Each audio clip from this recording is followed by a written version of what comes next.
Olá, eu sou Maíra Garrido, sou brasileira, moro na Espanha e há 18 anos vivo essa vida de estar longe e perto ao mesmo tempo. Hoje eu converso com Monique Fernandes, que é de Franca, interior de São Paulo, e mora em Madrid há 7 anos. Monique veio expatriada por um banco, achando que ficaria apenas 2 anos e nunca mais voltou. Ela é atualmente gerente executiva de CRM numa das 10 maiores consultorias de tecnologia do mundo. Monique, muito bem-vinda e muito obrigada por aceitar o nosso convite. Obrigada, Maíra. É um prazer estar aqui. Estou muito animada com essa conversa e de dividir um pouquinho, né, a nossa realidade, como é estar trabalhando aqui, principalmente em Madrid, nesse caso. Muito bom, eu também estou bem animada com o nosso papo, acho que a gente vai poder contar situações muito interessantes e muitos aprendizados nesses anos que você está fora do Brasil. Eu acho que vale a gente começar ali pelos seus primeiros momentos, primeiros anos aqui na Europa, né, em Madrid. Você viu como expatriada por um banco bem grande, global, e com o plano inicialmente seu de ficar 2 anos. E 7 anos depois, você continua aqui em Madrid. Tem algum momento, assim, que você diria que você percebeu que não iria mais voltar? Maíra, essa pergunta é bem complicada, porque muitas vezes eu costumo falar que eu nunca decidi ficar, mas eu fui ficando, né, e de repente a gente pisca e tem aqui uma vida construída. Mas eu acho que no momento que eu mais perto, assim, de ter essa percepção, foi quando o Covid deu uma diminuída e eu fui construindo, laços aqui em Madrid e mudei de emprego, né, eu saí desse banco que me trouxe, então eu comecei um novo capítulo. Eu tinha um novo emprego, eu estava estabilizada depois de uma pandemia global, eu entrei num relacionamento que também tinha base aqui em Madrid, e foi aí há uns 5 anos mais ou menos, justamente quando acabou esse meu plano de 2 anos, que eu vi que, afinal tô ficando. Ok, interessante. Acho que tem muita gente que acaba passando por esse tipo de situação, né. Eh, vai simplesmente ficando. Acho que no meu caso, quando eu vim para Madrid, eu também tinha um plano inicial de ficar talvez um ano somente, conhecendo a cidade, conhecendo o país também. E aqui estou, tantos anos depois. No meu caso foi um pouquinho diferente, em Amsterdã, que eu comentei com você que eu morei por lá há 2 anos, e depois de 2 anos eu senti que eu queria voltar para Madrid, e assim eu fiz. Então acho que é uma situação muito pessoal, né, cada um tem que entender o seu contexto, e acho que o seu tá bem claro, assim, o que é que acabou te levando a ficar e aqui você está até hoje. Bom, tá bom. Olha, falando um pouquinho lá do seu passado, você me contou que você aos 17 anos se mudou para São Paulo, né, para estudar numa universidade bem conhecida de marketing e publicidade. E aí em São Paulo você começou sua carreira profissional, certo? E depois você deu o salto para Madrid, então foi uma trajetória construída em etapas. De todas essas etapas, qual foi para você, assim, a mais difícil e qual te surpreendeu mais? Eu acho que sem dúvidas foi vir para Madrid e justamente nesse ponto que a gente acabou de falar, quando eu percebi que Madrid talvez não fosse tão temporário. Porque a minha ida para São Paulo é uma ida natural de quem vem do interior, né, de ir pra cidade grande para estudar, para começar a trabalhar no mercado corporativo, né, que eu fiz uma faculdade de marketing, então eu estava pensando já que eu ia trabalhar em grandes empresas, tinha esse sonho. Eh, então eu já nasci com aquilo, né, fui crescendo com esse contexto de que vou pra cidade grande, então fui, também é uma fase, né, eu era muito jovem, a gente se adapta, é mais acolhido, passa por todo um momento de estudo, fazer novos amigos, entrar numa nova rotina, entrar no mercado de trabalho. Todo esse roteiro estava controlado, estava previsto. O que saiu, assim, do roteiro, mais utópico, né, que a gente acaba criando pra gente em alguns momentos da vida, era que eu ia sair do país e não pontualmente, que eu ia talvez ficar. Então eu acho que a maior mudança foi na vinda pra Madrid, mas esse é o pulo do gato, não é na chegada pra Madrid, né, é no momento que você percebe que a rota mudou, e que não é que a rota você caiu ali por acaso, né, você foi construindo aquilo, mas a rota mudou. Então esse momento você para, recalcula e com certeza é a parte mais difícil. Além de tudo, tá longe, né, das raízes, longe de algumas pessoas, longe do que a gente está acostumado. Muitas coisas boas por um lado, mas tem um peso que é até complicado, né, colocar em palavras, você sabe bem. É verdade, é complicado mesmo colocar em palavras. E é interessante porque, conversando com amigos que também moram fora, acho que cada etapa tem o seu desafio, né. Então é um é um desafio eterno, assim, você nunca esquece que você mora fora do seu país. Simplesmente os perrengues mudam, mas você sempre tá ali, né, tentando se adaptar. Acho que no início é mais uma sensação de aventura e uma coisa quase de sobrevivência, de você se adaptar a coisas básicas, mas depois vem outros desafios, como você falou, né, a saudade da família, a sensação de não fazer parte de nenhum dos 2 mundos completamente. A gente vai até falar um pouquinho mais sobre isso, mais pra frente. Vamos falar um pouco de trabalho então, acho que você tem uma carreira muito bonita construída, aqui já na Espanha, e a gente sabe que a expatriação, né, quando alguma empresa te ajuda a vir para o país, te dá um colchão ali de tranquilidade, você chega com um certo, né, com um certo apoio dessa empresa, mas isso acaba depois terminando, né, e aí começa, digamos, a vida real, aquela vida que você tem que fazer acontecer, por sua conta. Então depois, né, que você terminou ali o seu período nesse banco que te trouxe para cá, como é que foi construir uma carreira por conta própria? Olha, foi mais fácil do que eu achei que seria na época, porque o eu acho que a montagem disso tudo, né, a construção é muito importante. E se você define por conta própria, como foi o meu caso, sair em um momento que faz sentido pra você, para o seu propósito, para o seu crescimento, pra sua carreira, pra você como, não só profissional, né, mas como pessoa do dia a dia também, eh, com planejamento, as coisas são naturais, né. Eu saí desse banco depois de 2 anos aqui. 2 anos deu tempo de eu falar o idioma, que eu não falava, que eu tive apoio, eu tive aula também, né, muita gente fala às vezes: "Ai, você fala bem espanhol e tal", eu tive aula, eu estudei, falei muito no dia a dia, falei outros idiomas, é muito importante a gente reconhecer, esse apoio e esse privilégio quando a gente tem, né. Então nesse tempo eu aprendi o idioma, aprendi a colaborar com pessoas de outros países que eu não estava acostumada, aprendi a conviver culturalmente, né, nesse ambiente de trabalho. Então, quando eu faço essa mudança, não é uma mudança do susto, né, é uma mudança que eu buscava justamente, em busca desse novo desafio.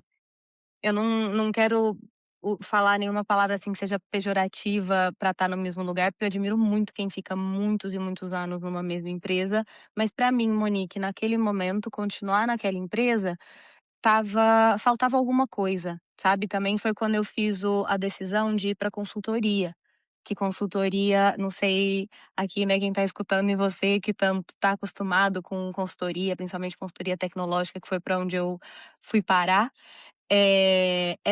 é bem caótico, né, consultoria você tem que estar mais que em alguns mercados, se atualizando muito, aprendendo muito, o que você não sabia ontem, você sabe hoje, você tem que estar sempre buscando estar à frente.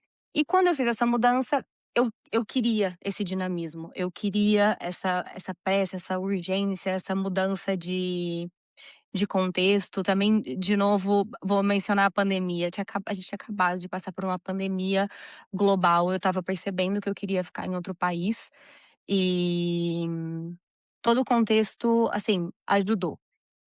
Agora, eh,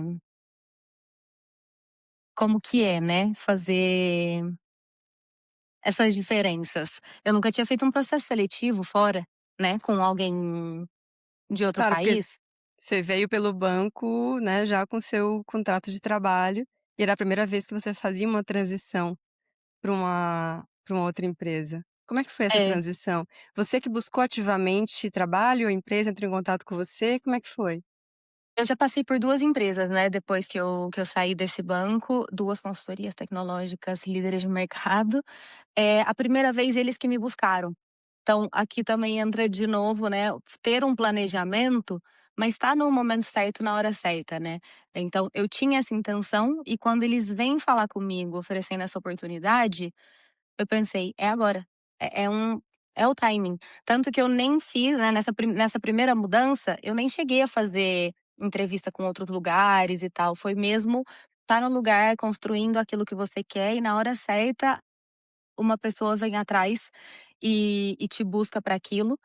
Eh, eu estava mais tomada pela emoção e pela,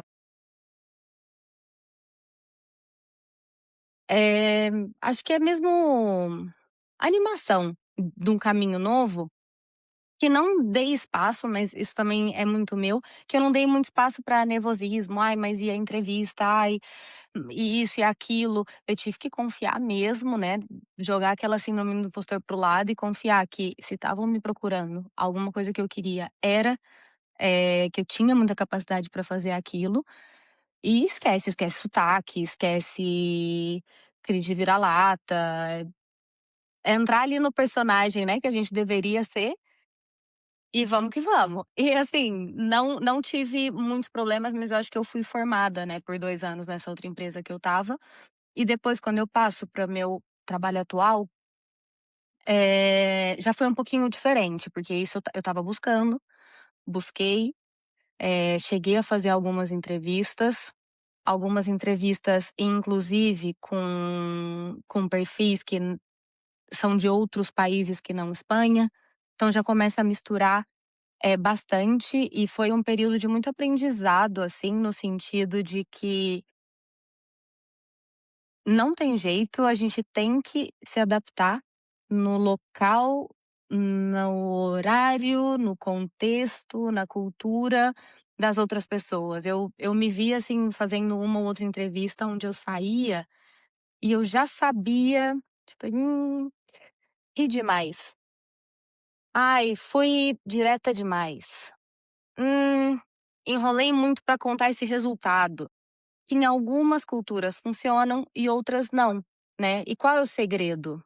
Não tem segredo, né, o segredo é a gente se adaptar a cada situação e aprender a ser flexível mesmo, porque esse foi o aprendizado, sabe, que a gente tem que estudar e tem que se preparar.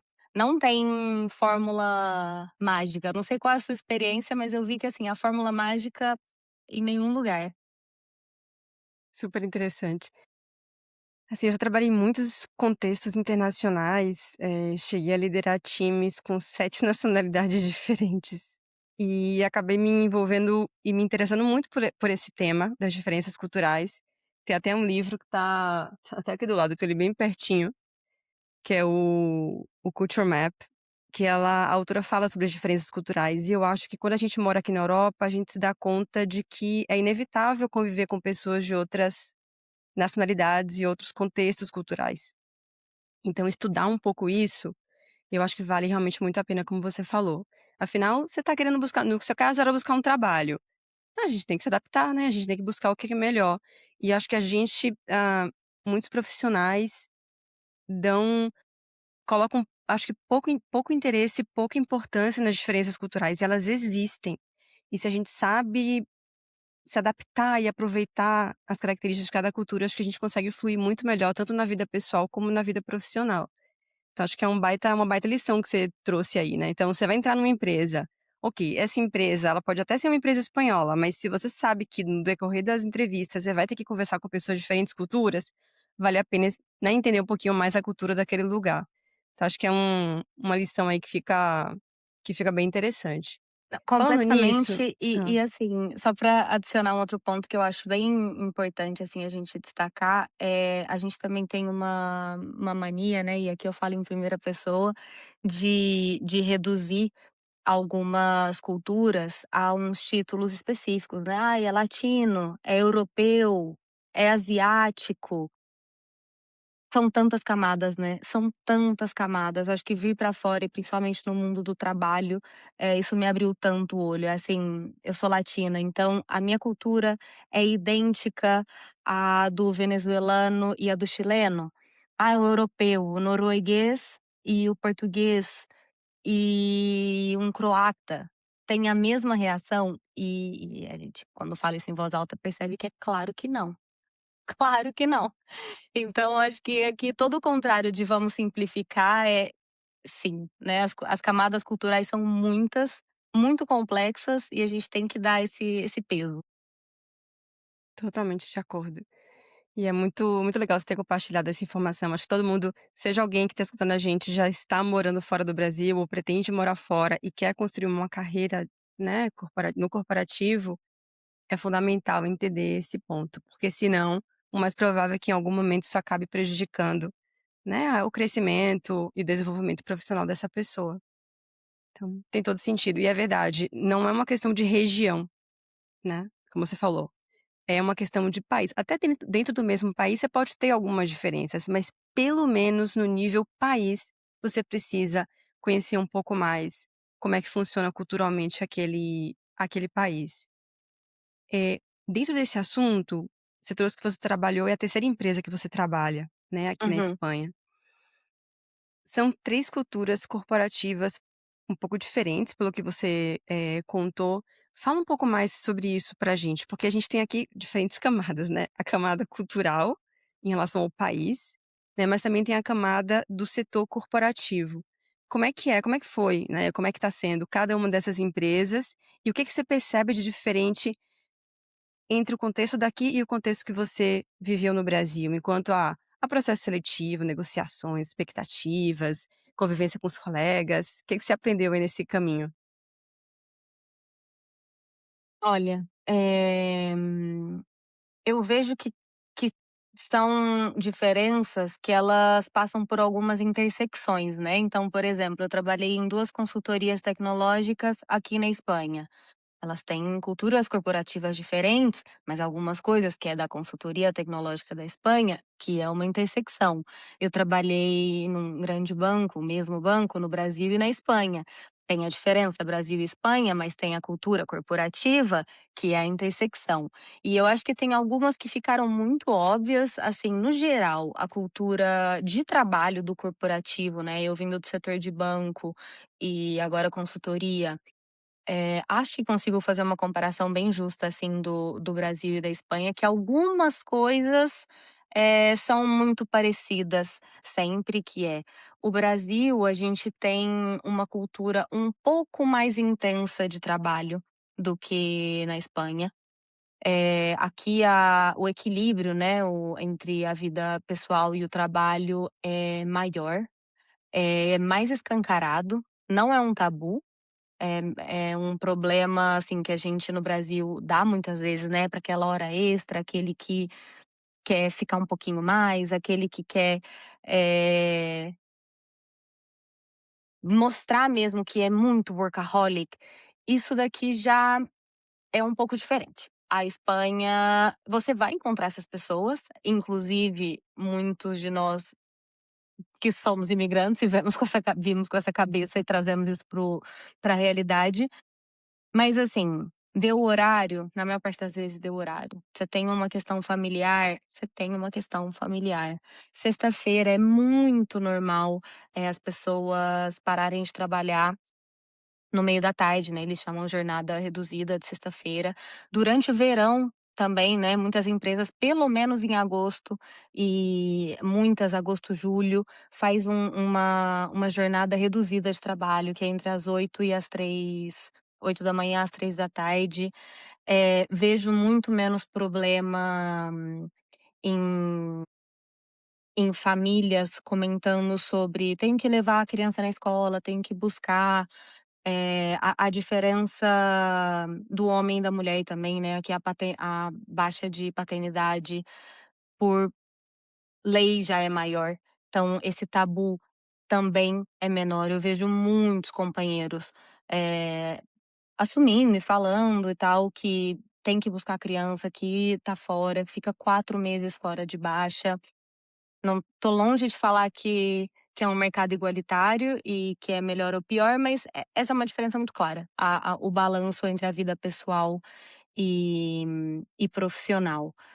Isso entre Brasil e Espanha, né. E agora, assim, falando no dia a dia, vejo que as pessoas são um pouco mais diretas, né, menos: "Oi, tudo bem? E aí, será que hoje a gente pode tomar um café?" E na hora do café pedir aquela coisa ou falar do coleguinha.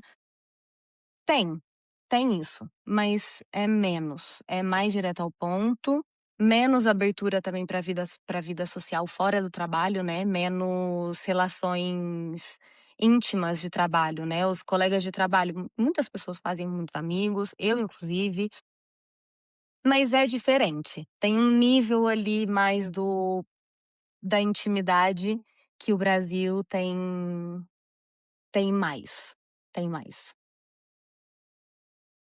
Totalmente. Eu acho que você deu uma aula aí de convivência no mundo corporativo entre o Brasil e a Espanha. Só fazendo um parênteses aqui de um aprendizado que eu tive, eu começava reuniões aqui na Espanha com o meu time, trazendo um papo mais pessoal, porque no Brasil isso é muito valorizado, né, você no início da Uhum. reunião: "Como é que vocês estão? Como é que foi o final de semana?". É um papo no Brasil é normal você fazer essa introdução, assim, um pouco mais, no nível pessoal e depois entra na parte do trabalho. E aí depois, estudando sobre esse assunto, eu vi que isso é uma coisa valorizada no Brasil, mas aqui não. E aí teve um momento que o meu time falou assim: "Olha, Maíra, eu gostaria que nossas reuniões fossem mais diretas ao ponto, né, a gente tá aqui pra fazer o quê? E vamos fazer". E não é que eles não quisessem ter essa relação pessoal e perguntar ao colega como é que foi o final de semana, eles simplesmente separam mais as coisas, né, ter um momento de conversar sobre como é que foi o final de semana, mas quando é para entrar numa reunião, eles gostam de ir mais direto ao ponto e fazer uma reunião produtiva focada no trabalho, né. Então acho que esse tipo de adaptação, como a É. gente estava falando antes, que ajuda você tanto a liderar melhor uma equipe, como se adaptar também numa equipe com outras nacionalidades, né. Então É. é um aprendizado Eu contínuo. eu costumo falar também que, de alguma forma, eu gosto de usar a marca a brasileira como marca pessoal e como uma coisa muito positiva, né, que às vezes a gente, aqui vê mais como pejorativo. Eu dou essa volta e quero ser lembrada como Monique a brasileira, porque eu acho que chama atenção. E por que que eu tô falando isso agora? Porque também muitas vezes um pouco disso que você tá falando, eu uso em algumas doses mínimas, mas para tentar me aproximar um pouquinho mais da minha equipe e para todo mundo saber que a Monique, ela tem esse jeitinho de liderar, de um jeito que não invada, invada, acho que não existe essa palavra, né, meu Deus, sou muito idiota. De um jeito que a gente não pode invadir o espaço do outro, né, e a cultura do outro, mas também trazendo nossa forma de trabalhar pro dia a dia. Então eu sou muito a favor, assim, de encontrar com certeza todos os limites e impor todos os necessários, mas de trazer algumas, alguns detalhes, né, que a gente tem da nossa personalidade e da nossa cultura pro dia a dia. E muitas vezes é que exatamente esse exemplo que você falou de perguntar como foi o final de semana e tal, muitas vezes eu trago isso para uma reunião.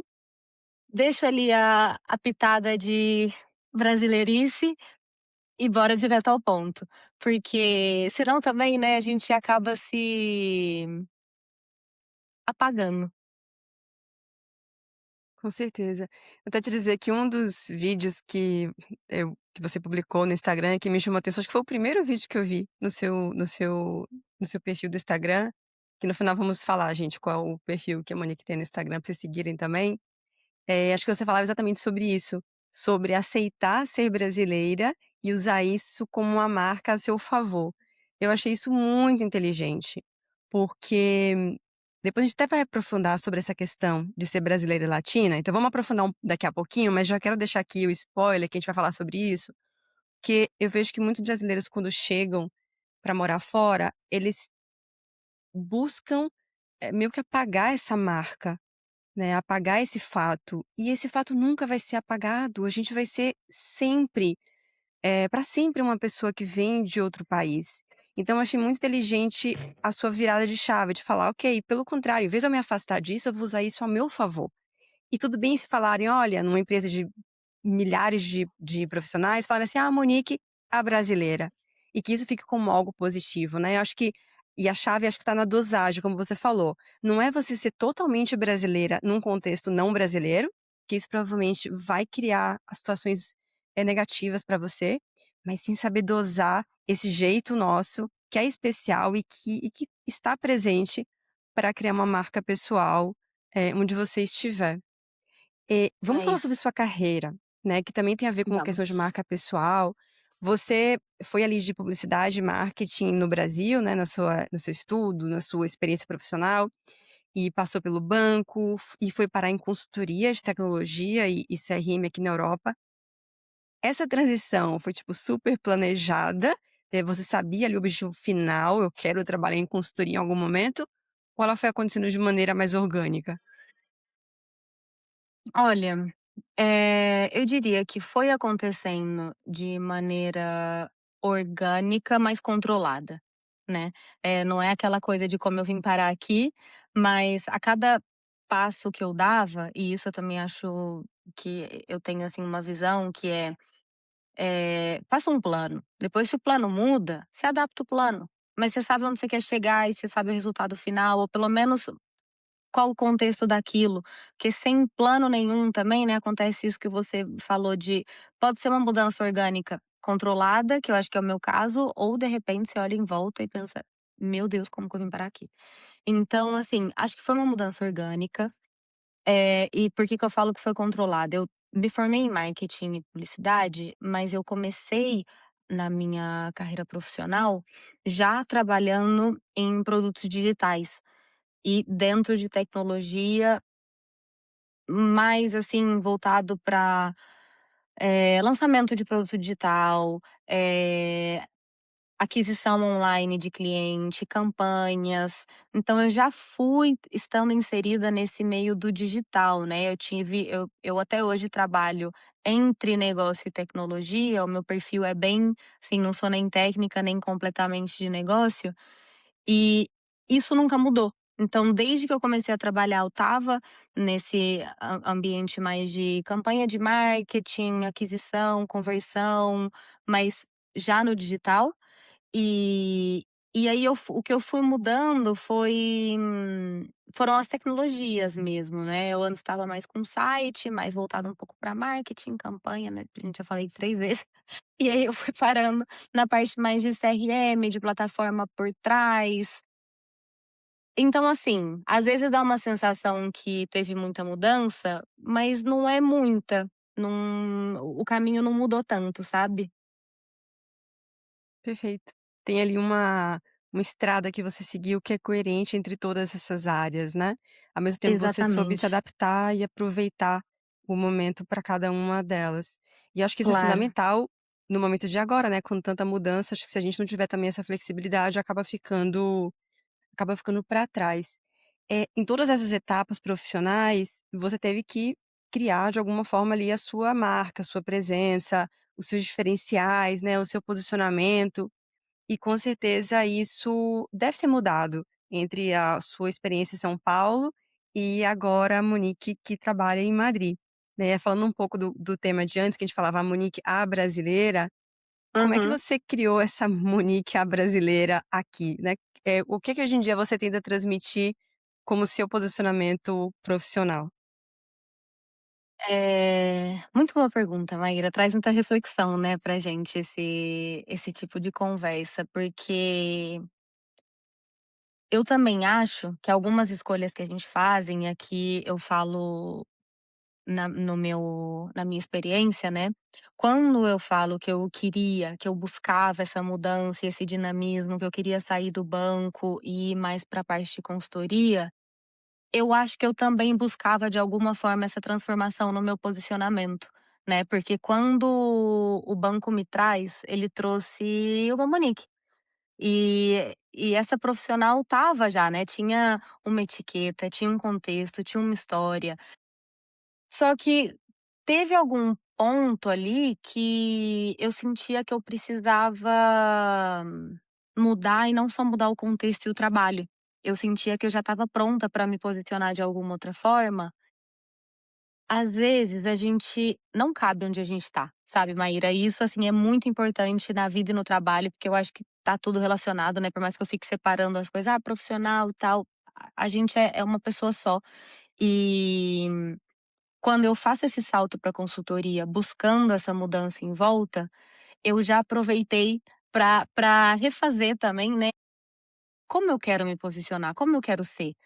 E esse salto foi importante, porque eu passei a ser uma pessoa um pouco mais direta, passei a falar com mais segurança, passei a ter muito mais orgulho do meu sotaque e da minha cultura, né, porque agora tá muito fácil eu falar: "Ah, não, eu uso isso a meu favor e tal", mas isso não foi sempre assim, eu fui aprendendo isso e em algum momento eu quis dar esse pulo. Então passei a ser mais assertiva, eh e passei também algo que eu aprendi com os espanhóis, a valorizar muito o equilíbrio entre a minha vida profissional e pessoal. Apesar de eu estar aqui falando isso, tem muitos dias que eu trabalho 12 horas por dia. Sou a primeira a ficar aqui fazendo hora extra, mas o que muda mesmo é a mentalidade, né? Você dá um valor para sua vida fora do trabalho. O trabalho, muitas vezes, eu falo que se você é completamente apaixonado pelo que você faz, assim, completamente, você trabalha com aquilo, é o seu propósito de vida, ok. Eu não acredito que meu propósito de vida, minha existência nesse mundo seja ser gerente numa consultoria tecnológica, apesar disso me trazer muitas alegrias, eu gosto de ver, assim, isso tem que me trazer preenchimento, né, da uma missão mesmo, mas tem que ser um habilitador para minha vida fora do trabalho. Então, assim, essa nova Monique tem tudo isso. Essa nova Monique divide melhor o tempo e a energia, né, porque às vezes tempo não é a mesma coisa que energia. Divide muito mais a energia entre profissional e pessoal, fala mais direta, tem mais segurança, tem mais orgulho das raízes e tem também uma visão do futuro muito mais clara, que a Monique quando veio estava pensando muito esse era o próximo passo, né, e como era uma mudança tão grande, hoje em dia que eu já me vejo aqui estável, né, voltando para o começo da conversa, que tem um momento que você percebe que você tá ficando, o plano fica mais claro. Perfeito. Ok, muito bom te escutar e ver como você construiu a sua carreira, acho que é um exemplo, assim, de inspiração, especialmente para muitas mulheres, a gente acaba, né, como profissional tendo muito a síndrome da impostora, dificuldade de se impor, de se colocar, e acho que cada caminho é muito pessoal e você encontrou o seu. Você teve muita inteligência e acho que uma parte racional também de entender onde é que você ia se encaixar, e você buscou o seu próprio caminho, né, que é único. E acho que quando a gente busca o nosso próprio caminho de maneira genuína e única, isso é que melhor funciona. Vamos linkar isso daí com liderança, porque uau, vamos falar de outra camada, porque se trabalhar fora do Brasil já é um desafio de muita adaptação, resiliência, quando a gente lidera pessoas, é uma outra capa que vem aí. Então, atualmente você lidera, me parece, uma equipe de 8 pessoas, né, na consultoria onde Uhum. você trabalha. Como é que é exercer liderança sendo brasileira num ambiente europeu? Você acha que precisou, assim, como é que foi para você conquistar esse espaço? Talvez de forma um pouco diferente do que um europeu, um espanhol faria. Eh, aqui, Maíra, eu acho que eu valorizo muito, 2 vertentes, assim, né, 2 linhas. A primeira é, se você não acreditar, ninguém vai acreditar. Então eu gosto muito de um obviamente a gente, pelo amor de Deus, a gente tem que estudar, tem que ser capaz, tem que fazer as coisas bem. Mas, além de ser, a gente tem que parecer. Então, se você não acredita em você mesma, começa a fingir. Não sei, finge. E eu acho que, assim, isso pra mim foi muito importante pra eu acabar com essa síndrome do impostor Acho que principalmente aqui, vou pedir licença para falar também um pouco sobre o feminismo, né, acho que o fato de ser mulher ainda põe uma camada extra em cima disso, e a gente tem que ser o primeiro a acreditar, você não pode esperar que alguém te faça líder de nada. Enquanto você não sentar nessa cadeira e você não agir como se fosse, e isso eu acho que não é uma questão de estar fora ou não, né, a gente é no mundo inteiro. Ninguém vai fazer por você. Então o primeiro ponto é esse, é de conseguir tirar esse impostor. E se você não acredita, fingir até você mesmo acreditar e as outras pessoas vão comprar essa ideia. E tem um outro lado, que é muito conectado com esse, que é o planejar, né. Eu sou muito a favor de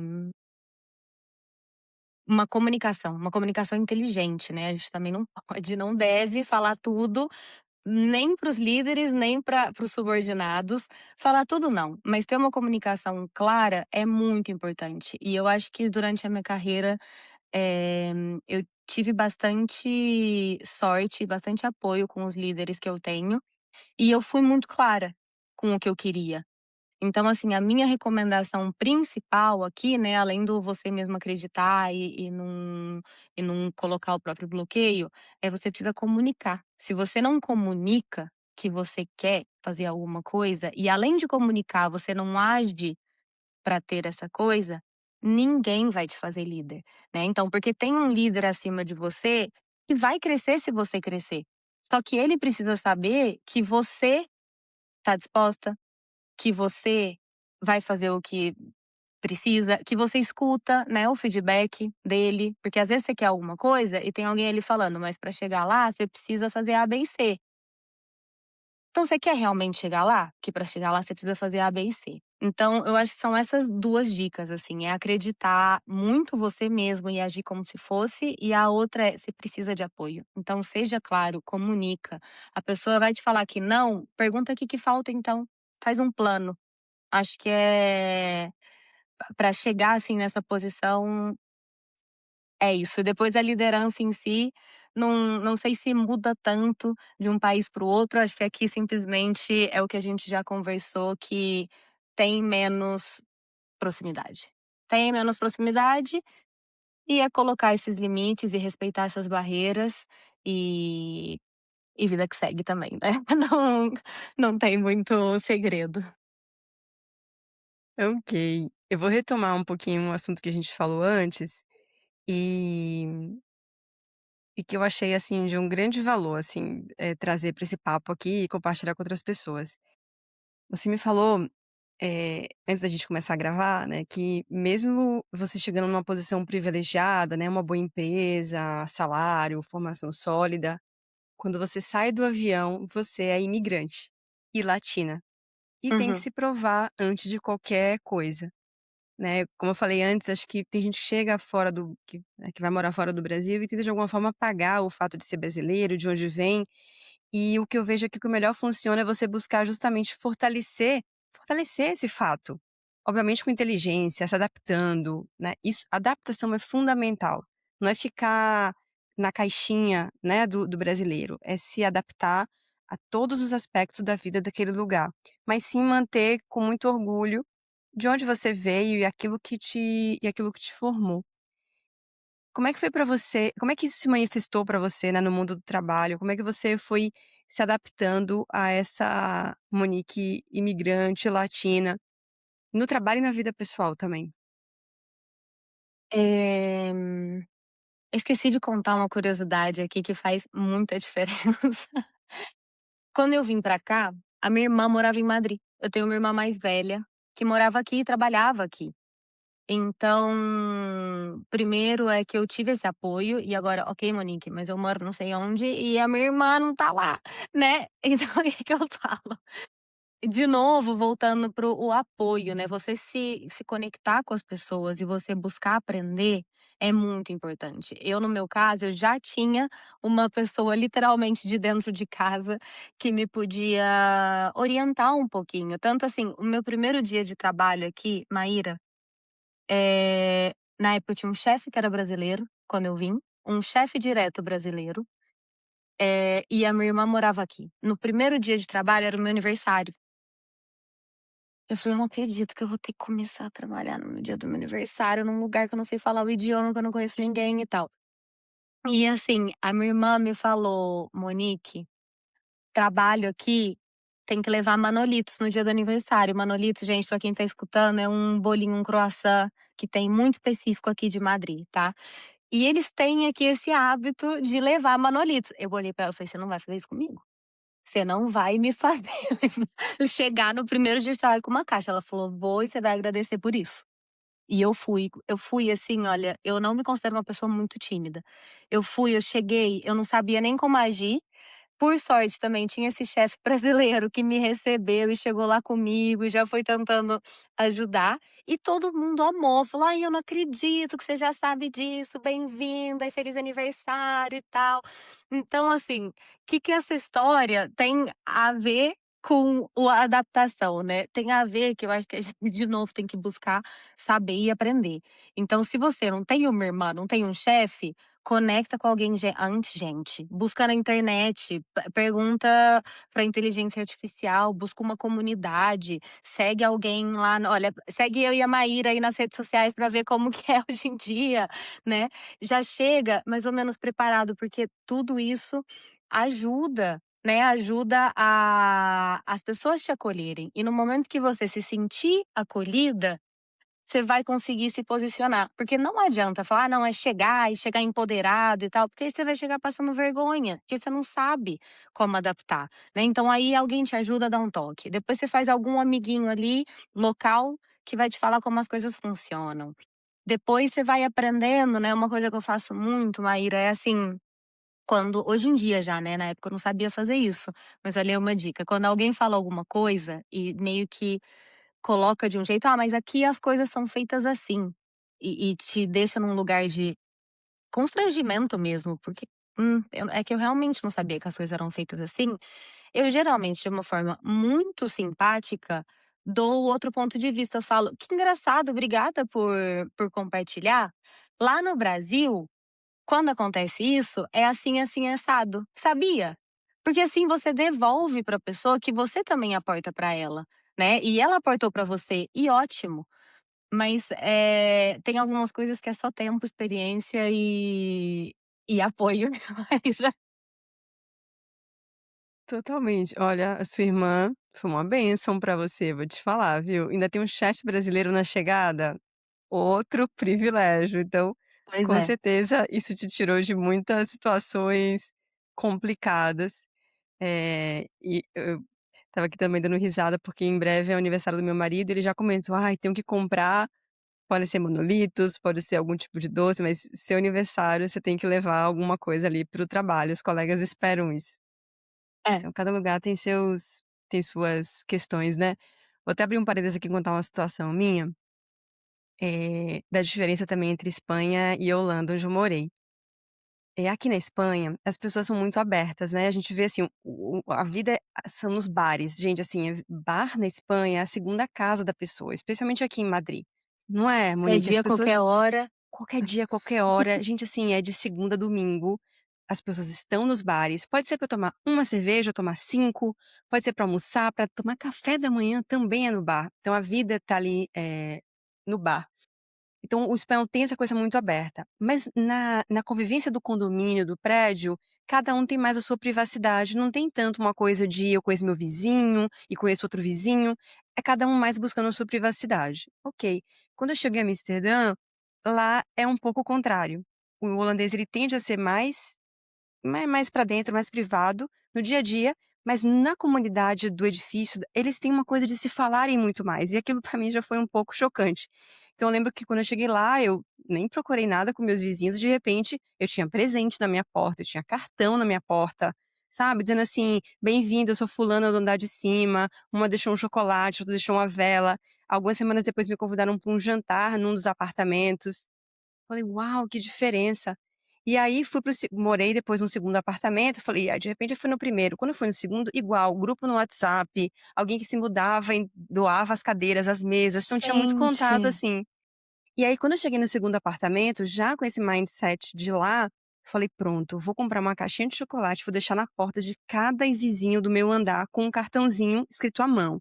Uau, fiquei amiga de todo mundo super agradecido, super trazendo ali o agradecimento pelo chocolate, super bem. Ok, volto para Madrid, só que volto para Madrid com a mentalidade de Amsterdã. Encontro com meu vizinho de porta no corredor, falei: "Ah, trouxe aqui um chocolate, uma caixinha de chocolate para vocês". Entreguei para ele com cartão, a cara dele era tipo assim: "Não tô entendendo nada". Sabe, tipo assim, "Não tô entendendo porque ela tá me dando essa caixa de chocolate". Ele não e eu colocava no cartão nossos telefones pra falar pelo WhatsApp, nunca me escreveu, nunca me deu o telefone dele. Meu Então Deus. assim, definitivamente, cada lugar tem suas questões e a gente tendo uma irmã, um chefe, um amigo que possa ensinar, é fundamental pra gente se adaptar e não, né, e não entrar nesses pequenas situações do dia a dia. Então, assina embaixo o que você falou, procure um amigo, um colega, uma consultoria, siga pessoas daquele país e tente se preparar para aproveitar o melhor daquele país, né, se adaptando, o mais rápido possível. Muito bem, olha, Exatamente. falando sobre trabalho e criação de conteúdo, você tem no Instagram, se eu não me engano, 13.000 seguidores, se publica com uma boa frequência, inclusive eu encontrei você através do Instagram, dos conteúdos que você publica lá sobre o seu dia a dia em Madrid, aliás, recomendo seguir a Monique que é bem interessante tudo que ela publica. Agora a pergunta é, você trabalha numa consultoria, chega a trabalhar 12 horas por dia, como você falou, além da sua vida pessoal, estudo, viagem. Como é que você concilia, como é que você organiza a sua agenda para conciliar a carreira corporativa e essa carreira de criadora de conteúdo? Maíra, é uma loucura, eu não vou mentir. É uma loucura, não vou mentir. E assim, exatamente, né, eu tenho um cachorrinho, um noivo, né, a gente tem que cuidar da relação, tenho vários amigos, tô sempre em planos, tenho também uma rotina de treino e bem-estar e tal, que eu sou muito fã, que eu tô sempre fazendo algum esporte na academia. Eu tento planejar, não ficar doida com as coisas, tipo, que dá, planejar tal é fácil, né, mas assim, eu tenho algumas prioridades. Algumas prioridades são o trabalho, obviamente, dentro do que cabe, né, também tem ali muito fora do horário, ou muito absurdo, ou aquele extra mile, né, que você quer ir, de vez em quando eu tenho que repriorizar. Tenho ali o meu treino X dias da semana, que é inegociável. Tenho algumas horas de sono que não são muitas, que eu tenho que dormir todas as noites, e uma agenda super bem coordenada com o meu parceiro, né. Então, quem cuida do cachorro esse dia, quem faz o jantar esse dia, quem vai no supermercado esse dia. Porque se não e também não tenho medo de sair da rotina. Eu sou uma pessoa que não fica muito presa ao dia a dia mesmo. Então, por exemplo, adoro manter algumas vezes, mas, tô indo viajar para o Brasil e é Natal. Ah, tem vezes que não dá pra pedir férias. Então eu vou, eu pego o avião à noite mesmo, eu chego às 5 da manhã, eu trabalho lá do aeroporto, porque não dá tempo de chegar em casa pra fazer aquela reunião importante, porque eu também não vou cancelar a reunião, e vou fazendo e faço uma chamada no carro e treino na academia do prédio da minha amiga que eu tô ficando hospedada com a roupa mesmo que deu, às vezes de Havaianas. O cachorro às vezes vai jantar num horário que não era o ideal, e bora pra frente. Às vezes o amigo vou encontrar, fazer uma chamada, tomar um café, na hora que eu tô acabando uma reunião eu vou chegar falando no celular. Então assim, a minha vida tem esse ritmo que eu sei que muitas pessoas, quem tá perto, assim, né, meus amigos mesmo e familiares, tem hora que vê e pensa: "Mas não é possível isso". E eu falo: "É gente, é possível". É possível com estresse, tá, porque isso daí também não é: "Ah não, mas é porque ela é tranquila e super organizada". Ah não, tem hora eu já comprei voo errado, eu perco as coisas, porque eu tô fazendo um monte de coisa ao mesmo tempo, eu perco. Então assim, também tem coisa que não dá pra romantizar, e a gente dá um jeito pra fazer tudo, porque senão, não dá, né, a gente só tem 24 horas por dia gente. Não dá, não dá, não dá pra fazer tudo, dá pra fazer tudo organizadinho, bem feito, com calma, planejado, não dá. Então, Maíra, é desse jeito mesmo, é uma correria que eu amo, algumas pessoas não seriam felizes com essa com essa rotina, o meu caso é o que me completa, tá sempre fazendo uma coisa, e é isso aí, ainda gravando conteúdo que eu adorei, comecei a inventar essa moda o ano passado, e adorei, é meu hobby pegar lá o Instagram, falar da minha vida, falar do trabalho, reclamar um pouquinho das coisas, é isso. Muito bom. E tem pouca gente no mundo corporativo que publica conteúdo, porque é difícil conciliar. Então, que bom e obrigada por você conseguir tempo para compartilhar, porque seguramente você vai ajudar muita gente que quer estar no mundo corporativo e não encontra muito conteúdo, né, na internet. Então E eu acho achei, que também assim, tirar fantástico. esse estigma, né, de eu nem posto tanto, assim, do meu trabalho em si, porque é o que eu falei, eu já trabalho muito. E aquele trabalho é o meu trabalho e eu dou muita energia, e quando eu tô lá, olha, realmente sou bem boa no que eu faço. E ótimo. Só que assim, tem uma vida em paralelo, né, e eu acho que isso é legal também. Eu consegui compartilhar que eu tenho um trabalho lá rotineiro, às vezes muito exigente, muito tradicional, que é a consultoria, e tem uma outra vida que acontece. E aí se é na correria, e é o básico do dia a dia, é uma viagem, é conciliar tudo isso, né. Por isso que eu gosto tanto de colocar todas essas, eh, camadas, assim, numa vitrine. Muito bom. Eu acho que depois de falar de tantos pontos sobre vida corporativa, trabalho, carreira, eu acho que quem está ouvindo a gente talvez fique com a pergunta de como é que eu posso tentar, né, também, evoluir na minha carreira e construir, desenvolver uma carreira na Espanha ou na Europa. Me conta qual é a sua visão, né, que recomendações, que conselhos você daria para alguém que está buscando desenvolver a sua carreira na Europa? Que passos essa pessoa poderia dar? Eu acredito que o primeiro ponto é ter cuidado para não romantizar muito antes de começar a fazer um plano. Porque é bonito sim a gente romantizar a nossa vida, mas é bonito a gente romantizar em todos os lugares, né. A gente tem que fazer esse exercício de romantizar, mas com muita cautela. Então para quem quer mudar, eh, o que eu diria é: faça um plano. Como como assim um plano, né? Por exemplo, se você está numa empresa hoje no Brasil e quer vir com essa empresa, se comunica. Você já tentou falar já viu a empresa é internacional, primeiro, né, essa empresa é internacional, essa empresa tem pessoas ou projetos que poderiam te levar para fora? Recursos humanos é um lugar seguro para você conversar sobre isso? O seu líder está preocupado com a sua carreira? Porque se a resposta for não, talvez então você não esteja construindo uma carreira que te leve a isso. E tudo bem, mas então qual é o plano? É mudar de empresa no Brasil ou no país que você tá para ter uma que te leve a isso? "Ai não, eu quero fazer tudo isso e procurar um trabalho fora em paralelo". Ok, então qual é o plano? Porque você tem que preparar o seu currículo e o seu perfil para essas empresas em paralelo. Você sabe fazer isso? Você sabe o que essa empresa está procurando? Você sabe as skills que você tem que ter? Não, pesquisa. Vai dar trabalho, vai dar muito trabalho. Você fala o idioma nativo desse lugar ou no mínimo um inglês fluente para você se destacar entre todas as pessoas que querem essa vaga? Sim, não, o que você está fazendo por isso? Você está estudando esse idioma? Você está se planejando para aprender um outro? Ou você vai procurar uma empresa porque se a gente fica, né, idealizando que com o que você na sua empresa que não pode te levar pra porque eu vejo muito isso, sabe, Maíra, as pessoas provavelmente você conhece pessoas assim, e algumas pessoas até me mandam mensagem no LinkedIn, no Instagram e tal, que a pessoa tá numa empresa que ou não tem essa possibilidade de levar para fora, ou a pessoa nunca comunicou sobre isso, a pessoa nem sabe para onde ela está procurando emprego, porque ela quer ir para a Europa. O setor também é o que tiver, porque afinal como ela quer ir para a Europa, ela pode trabalhar em qualquer empresa. Ela fala inglês, sabe. Assim, não é idioma como se fosse nativo dela, mas ela fala inglês.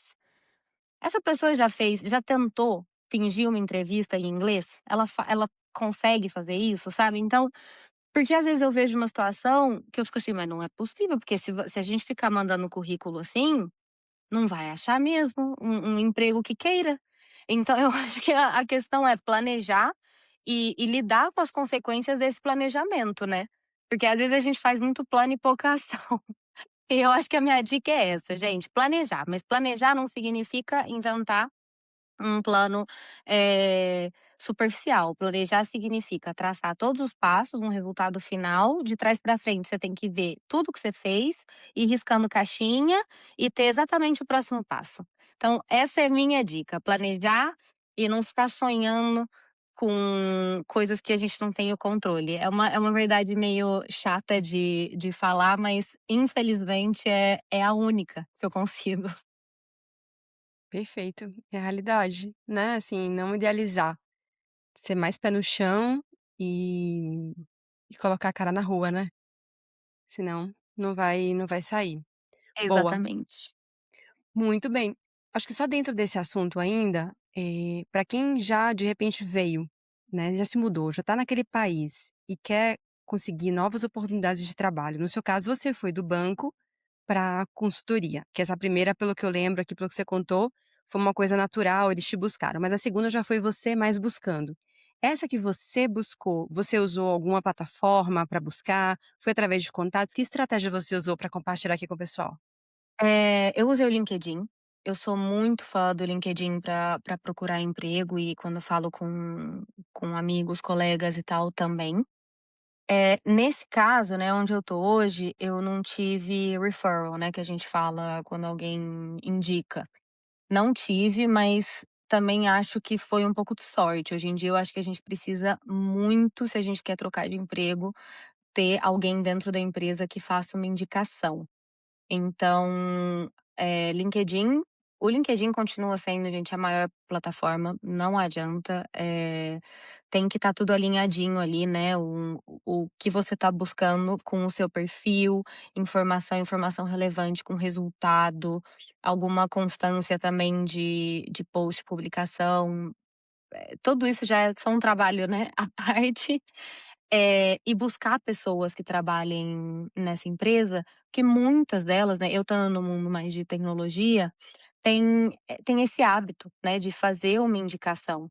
Então eu diria que o primeiro passo quando você acha uma vaga, é você ver o portal oficial, né, dessa empresa se tem essa vaga também. Isso é uma dica importante, porque muitas vezes a vaga ficou no LinkedIn, e a vaga oficial da empresa já não tá. Vale um double check sempre e procurar alguém que trabalhe nessa empresa. Se você tem algum amigo, né, algum conhecido, perfeito. Se não, pergunta para o conhecido, né, tem sempre alguém. "Ah, alguém conhece alguém que trabalha na empresa fulaninha de tal?". Alguém tem. Então aí você vai e manda uma mensagem para essa pessoa, e vai ver se essa pessoa te ajuda em algo. E assim, não é também: "Ó, fulano que eu nunca vi na vida, me indica aqui para essa posição". Não, você vai, fala que viu essa vaga, que está muito interessado. Se você será que podia passar o currículo, se conhece a pessoa conhece algum processo, né, que tenha mais facilidade, né, puxar um papo, essa a minha dica. Muito bom, dicas valiosas.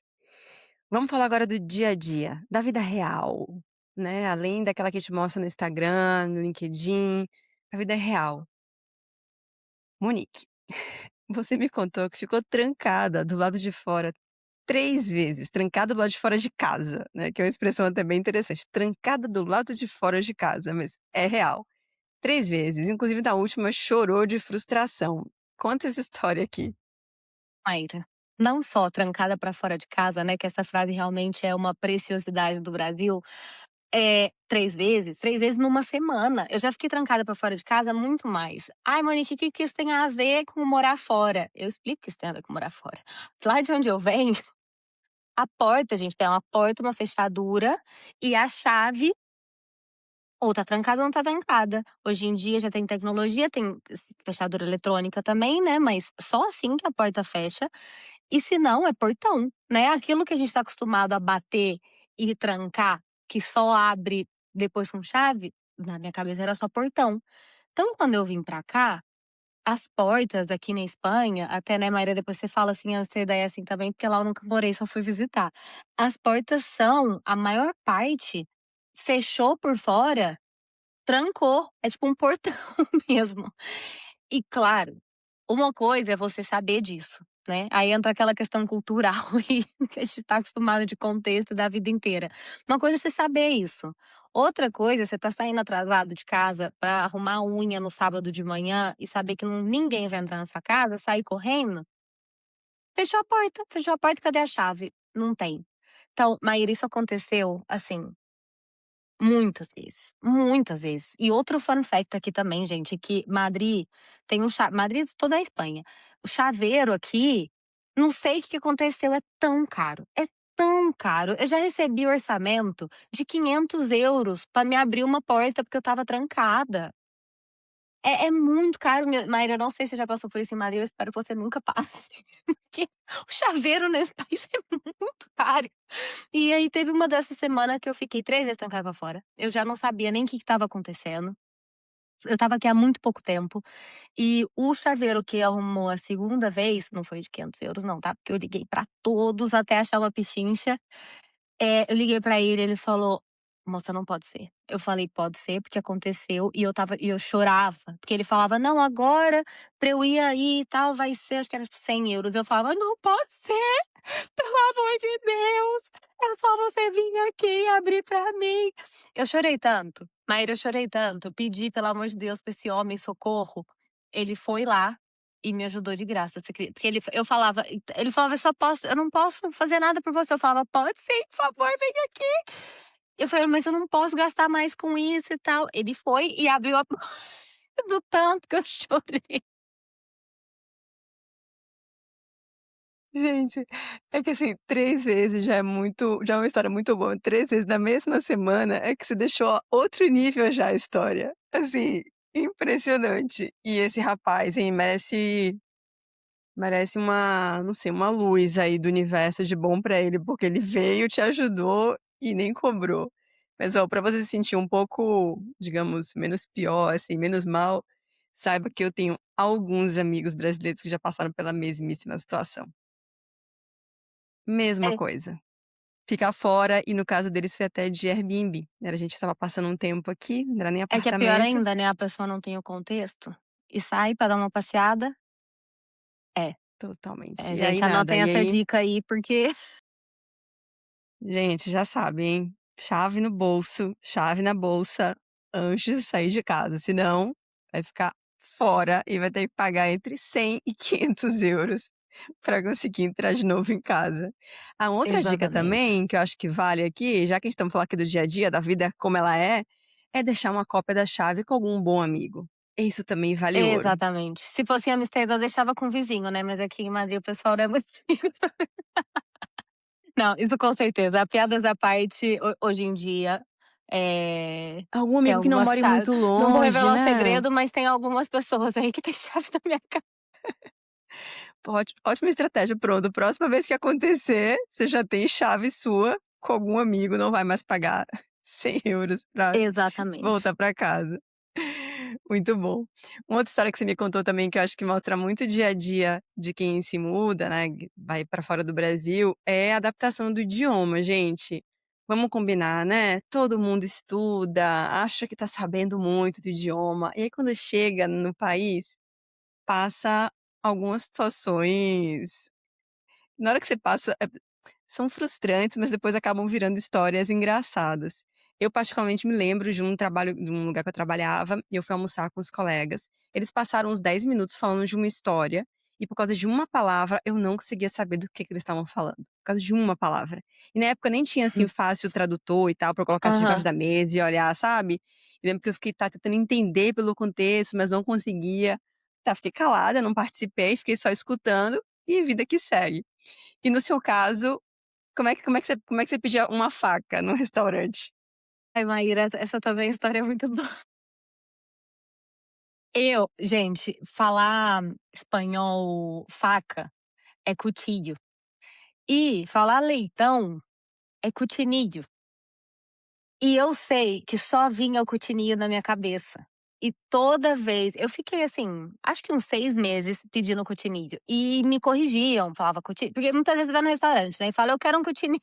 "Ai, precisa de um cotinídeo", naquele momento que você tá falando meio portunhol, fala: "Ai, outro cotinídeo, um cotini", e algumas vezes as pessoas ficavam assim: "Mas nem tem leitão nesse menu?".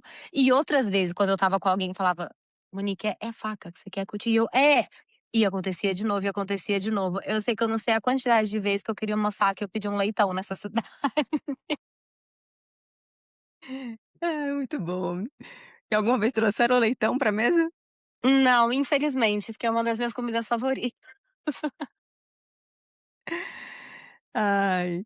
E eu acho que outra história também que é legal contar, que inclusive aconteceu comigo recentemente, uma amiga até da é uma mexicana, mas que eu fiquei amiga dela em Amsterdã, ela se mudou pra Madrid, e a gente marcou de se encontrar, de manhã. Eu falei pra ela: "Ah, vamos se encontrar pela manhã". E aí ela me respondeu confirmando o que que era pra mim ser de manhã. Né, porque pra gente no dia a dia aqui, a gente já tem muito claro, né. Conta aí, o que que é ser manhã, tarde e noite na Espanha? E por que que é diferente no Brasil? Essa devia entrar no quiz de se a pessoa já é local ou não, né, porque amanhã aqui, né, Maíra, é 1 da tarde, ainda é manhã. Então, até a hora do almoço deles, hora do almoço é às 2h, 2h30. Então, isso tudo é manhã. Aí depois tem um pedaço da tarde, né. O que que é a tarde? É das 3 até umas 8, 9. Então, assim, acho que até o horário que o sol fica muito, na maior época do ano, eles falam da tarde, né, eles falam 8 da tarde: "Vamos se encontrar 8 da tarde". E quando eu cheguei eu pensava assim: "Gente, ou existe 8 da manhã ou tem 8 da noite". Eu não esse 8 da tarde eu não sei quem ele é, porque no meu relógio só tem 8 da manhã e 8 da noite. E eles usam um pouco o por la noche, né, tipo, isso é mais quando é noite mesmo, quando tá escuro, eh tem que ser, assim, um jantar tarde, sair num bar, ir até pra uma festa, né, aí usam mais. Se não, manhã, tarde e noite. Gente, alguém te falar pra encontrar depois do almoço, é 3 e pouco. Uma é período da manhã. Isso aí. Isso me fez lembrar uma amiga do Brasil que veio estudar aqui em Madrid, e ela me contou depois, ela falou assim: "Má, eu fiquei muito surpresa quando me falaram que as aulas eram de 4 até, sei lá, 7, 8". Ela falou aí ela ficava pensando: "Mas por que que a aula começa às 4 da tarde, né, na lógica brasileira, que a gente almoça ali meio-dia, as aulas começam 1 da tarde, duas da 2, é. tarde. Por que 4? E aqui faz todo sentido, né, que o horário do almoço é ali de entre 2 e 4. Então depois do almoço começam as aulas. Então é, cada lugar Exatamente. com suas peculiaridades. Vamos falar de custo de vida, que eu acho que isso é um tema muito importante para todo mundo, que quer morar aqui, mesmo para quem já mora e está tentando entender o custo de vida. Madrid tem sido apontada como uma das cidades europeias com custo de vida em maior crescimento, então para quem chega do Brasil isso é um desafio. O que que você acredita que é o custo de vida em geral, né, para você conseguir viver ali, né, na numas condições bacanas em Madrid? Claro que você tem, obviamente, né, todos os tipos de situação, a pessoa pode estar casada ou pode estar morando sozinha, mas digamos no seu caso, para uma pessoa que tem não sei, no seu caso você mora com alguém ou mora sozinha? Eu moro com meu noivo. Tá, então vocês conseguem ali, né, já compartilhar gastos, isso é Uhum, bastante bom. Pra alguém que tá vindo morar em Madrid, o que que você recomendaria de: "Cara, traz uma poupança", digamos de falar: "Ó, traz uma poupança pra você uhum. conseguir ali viver alguns meses enquanto você procura trabalho". O que que você acha que essa pessoa deveria trazer ali de grana pra cada mês? E onde é que você vê o que que mais pesa, assim, no bolso aqui em Madrid? Olha, Maíra, eu busco sempre ter bastante cuidado, né, para falar com essas coisas, porque cada um também tem um estilo de vida, né, tem uma as realidades são diferentes, então eu vou tentar ser mais objetiva, assim, no sentido do que eu tenho conhecimento, né. Uma pessoa hoje em dia para morar sozinha em Madrid central, e central não falo o centro da Gran Via, né, central dentro da M30 que a gente fala aqui, né, tipo nessa região da cidade mesmo, Madrid, não periferia. Eu acho que pra pessoa morar sozinha em um apartamento que não seja um estúdio, em um apartamento de um quarto e um banheiro, um aluguel por menos de 1.000 euros é bem complicado. Então, assim, e 1.000 euros também, olha, dependendo da região, você não encontra, não vai ter luz entrando, né, porque aqui eles têm apartamentos que são, tipo, no sótão e tal. Então, assim, um custo de vida de aluguel, 1.000 euros pra pessoa estar confortável, encontrar alguma coisa. Claro, "Ai, não, mas eu vou dividir apartamento, vou morar mais longe, não tem problema, não preciso, pode ser um estúdio". Você vai conseguir por menos disso. Mas, assim, a realidade é essa. Depois, o custo de vida do dia a dia, o mais caro, eu acho que é o lazer no sentido de restaurante, bar, cinema, tipo, entretenimento, assim, é mais carinho, mas eu hoje em dia eu comparo muito com São Paulo, sabe. Eu acho que a conversão tá bem parecida. Às vezes eu vou num restaurante, assim, vamos supor, você vai num restaurante legal, que não é muito caro, mas não é um restaurante mais barato, bem localizado e tal, você vai pagar aí entre 40 e 80 euros por pessoa, né. Se você vai beber, depende, né, o quanto você come e tal, mas: "Ai, quero sair, Monique, comer legal, num lugar legal, que não seja o restaurante mais caro da cidade e que não seja baratinho". É isso, é 40, 80 euros por pessoa numa saída dessa. Supermercado, transporte público, inclusive roupa, assim, mais consumo do dia a dia, eu não acho que pese tanto. Eu acho que a pessoa consegue fazer, né, vindo de novo, comparando uma capital com a outra, acho que fica um custo parecido com o que tem hoje no Brasil e até muitas vezes mais barato, né. O transporte público é muito bom, então não é aqui que o ônibus aqui é mais barato que em São Paulo? Não, mas, por exemplo, aqui eu não tenho carro e não sinto falta. Tenho uma qualidade de vida muito boa, então para mim, me locomover em Madrid, por mais que eu use Uber todas as semanas, é mais barato do que quando eu me locomovia em São Paulo. Então, isso é importante, a pessoa entender que essa comparação às vezes não é muito justa, né. Ter carro aqui em Madrid, por exemplo, é muito caro e pronto, faz parte. Que mais que eu posso falar, assim, de um conforto, né, pra viver uma vida legal, que você consegue ver, assim, essa pessoa viaja 3 vezes por ano no mínimo, vai para o Brasil todos os anos, não tem um problema. Vai comer fora e não tem que ficar contando todo o cardápio. Tudo isso eu acho, Maíra, sinceramente, que aqui a gente fala em salário anual, né. Eu acho que um salário anual, por baixo dos 50.000 euros é bem complicado, fica apertado. E acho que também é legal trazer essa realidade que, assim, o salário médio da Espanha, se eu não me engano, é entre 25 e 30.000 euros. Salário médio, né.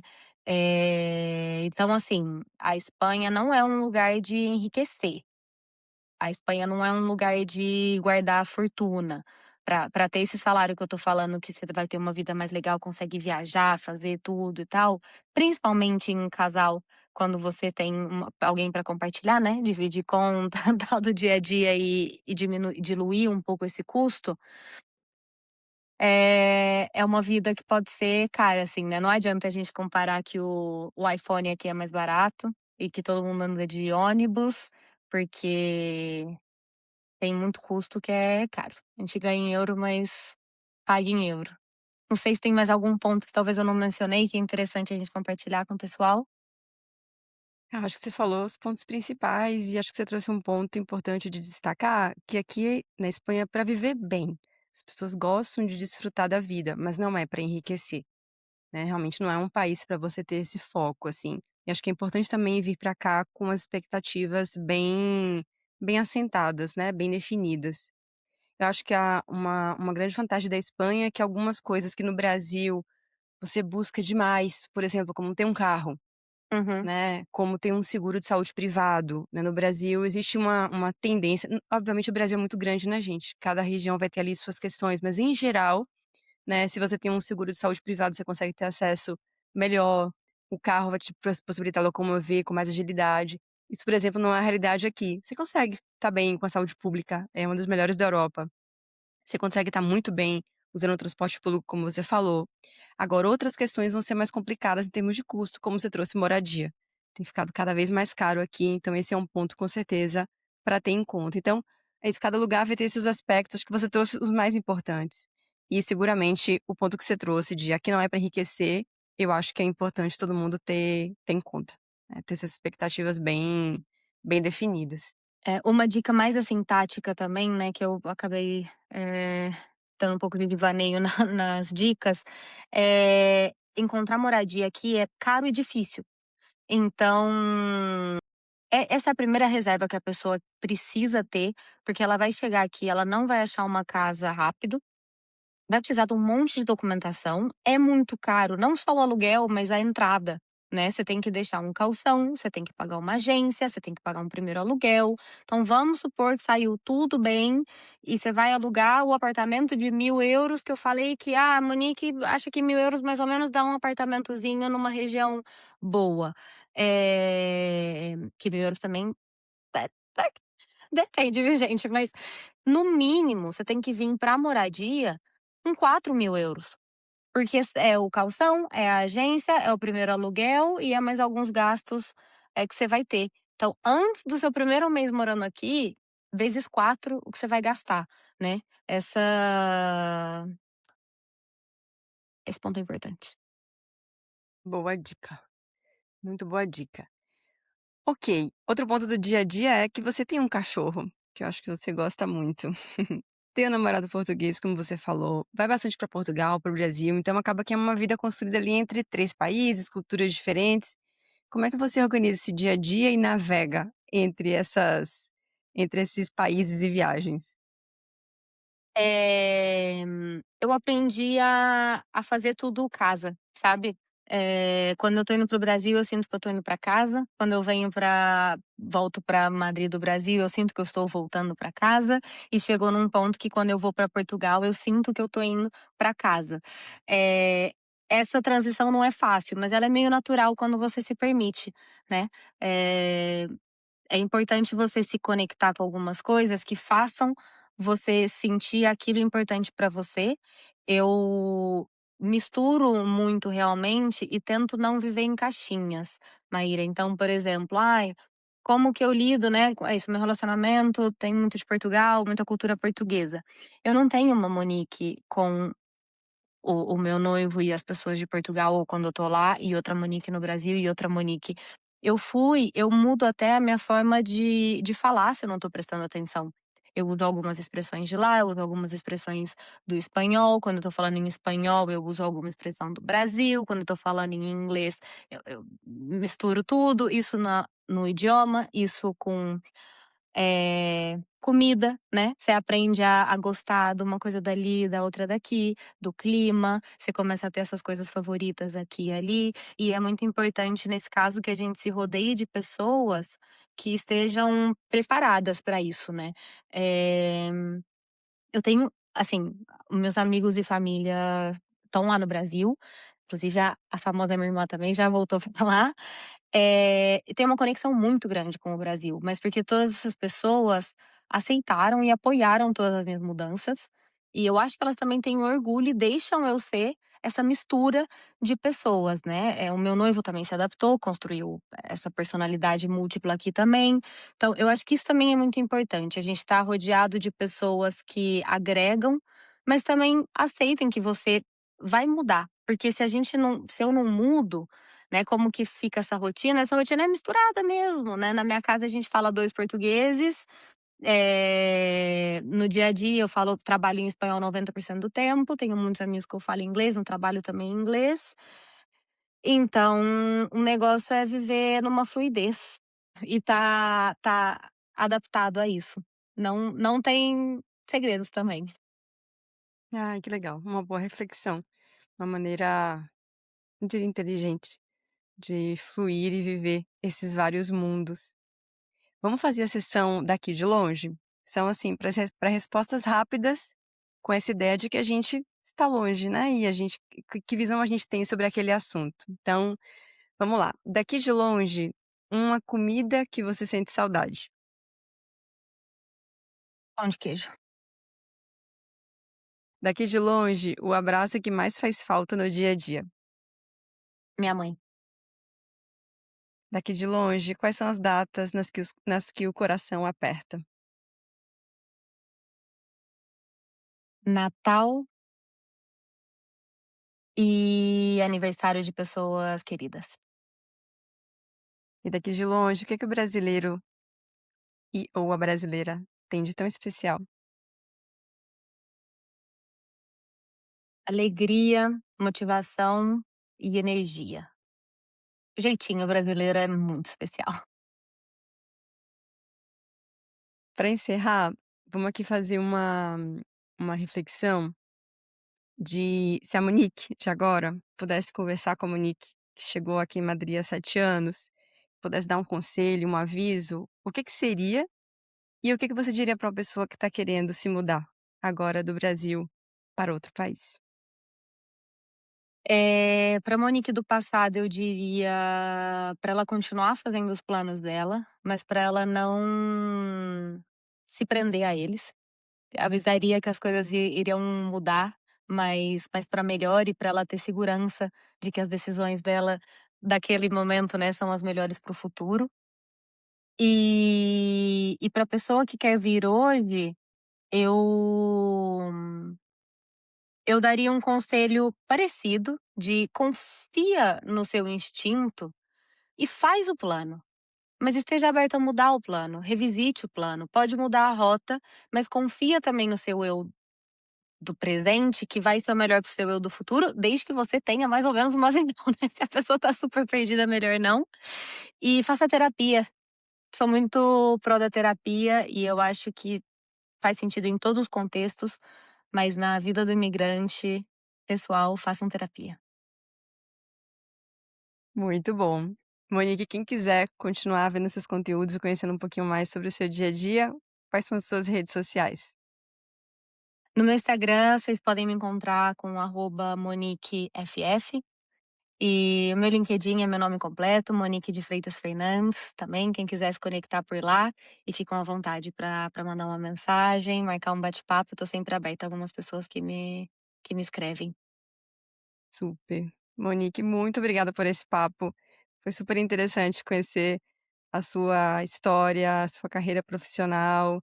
Parabéns por todas as mensagens que você deixa nas redes sociais, para quem está afim de ganhar esse empoderamento e essa força e essa vontade de fazer acontecer. Muito bom. Obrigada. Eu que agradeço, Maíra, foi um prazer, eh, tomara que a gente tenha mais oportunidade de continuar conversando, quem sabe em alguns próximos episódios. E desejo também tudo de bom nessa sua jornada daqui de longe. Obrigada. Tchau, tchau.